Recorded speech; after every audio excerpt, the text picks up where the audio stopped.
Question number 1.12 की बात करें तो इस क्वेश्चन में बोलता है two insulated charge copper spheres A and B have their central separated by a distance 50 centimeter.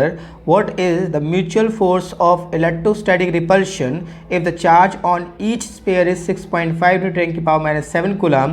The radii of A and B are negligible compared to the distance of separation.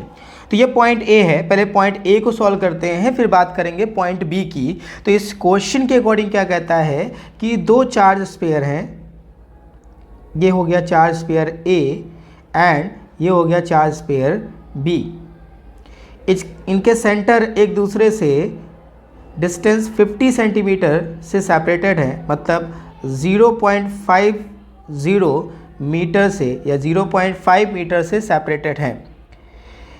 ए पर जो charge है वो 6.5 into 10 to the power minus 7 coulomb है और B पर जो charge है ये भी 6.5 into 10 to the power minus 7 coulomb के बराबर है। क्योंकि ये दोनों चार्जेस सेम है तो इनके बीच लगने वाला फोर्स जो होगा वो इलेक्ट्रोस्टैटिक रिपल्सिव फोर्स होगा।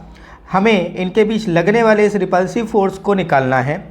तो यहाँ पर चार्ज अगर हम बात करें क्यू ए यानी पहले पर वो हो गया 6.5 into 10 to the power minus 7 coulomb और बी पर बात करें so it is 6.5 into 10 to the power minus 7 coulomb.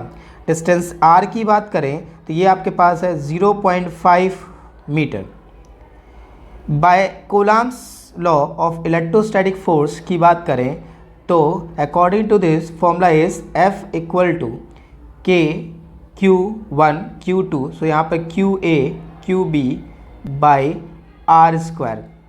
Values को पुट करें तो K की वैल्यू 9 इंटू 10 की पावर 9, QA 6.5 इंटू 10 की power minus 7 into 6.5 into 10 to the power minus 7 divide by R square means 0.5 का होल स्क्वायर। चलिए इसको solve करते हैं।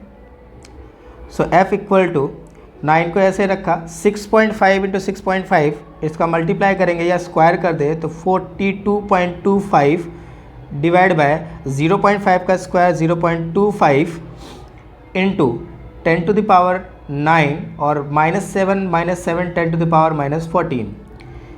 पॉइंट से पॉइंट रिलीज़ किया, इसको हमने डिवाइड किया तो ये वैल्यू आएगी 169। So F equal to 9 into 169 into 10 to the power 9 plus का 14 माइनस का 10 टू द पावर माइनस 5। तो फोर्स 9 का मल्टीप्लाई करने पे आएगा 1521 इंटू 10 की पावर माइनस 5। पॉइंट यहाँ है, 3 डिजिट तक इसको ले जाएंगे तो फोर्स की वैल्यू हो जाएगी F equal to 1.521 into 10 to the power minus 2 newton. So this is the force of repulsion between sphere A and B. होता है what is the force of repulsion if each sphere is charged double the above amount and the distance between them is half.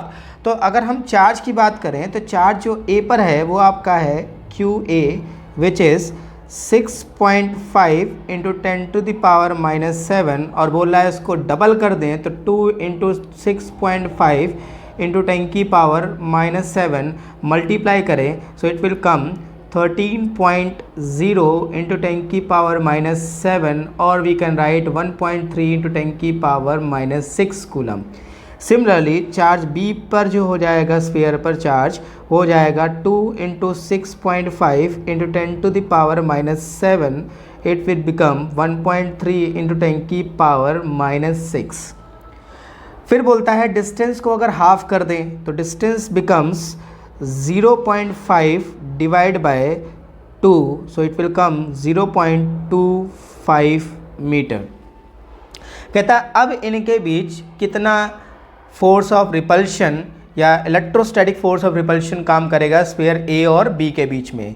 तो इसको find out करते हैं again applying the formula F equal to K Q1 Q2 by R square. तो यहाँ पर Q1 की जगह पर QA है और Q2 की जगह पर QB है।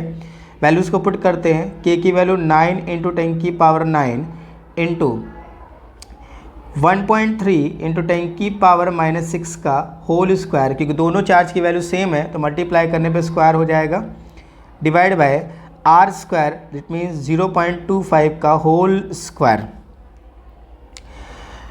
F equal to, we can write it, F equal to 9 into 10⁻⁹, 13 का स्क्वायर करें so it will come 1.69 into 10⁻⁻12 divide by 0.0625. The square of 0.25 will be 0.0625. Now solve इसको करते हैं तो पॉइंट से पॉइंट रिलीज़ करेंगे, 9 का मल्टीप्लाई कर लें, रिलीज़ करने के लिए हमें पॉइंट 0 बराबर करने पड़ेंगे। तो यहाँ पर है 2 डिजिट, यहाँ पर है 4 डिजिट, तो 10⁻² का मल्टीप्लाई कर दिया, 9 इंटू 16 किया तो ये आएगा 1525 divided by 625 into 10⁻11 into 10⁻⁻12. On dividing 1525 by 625, it will get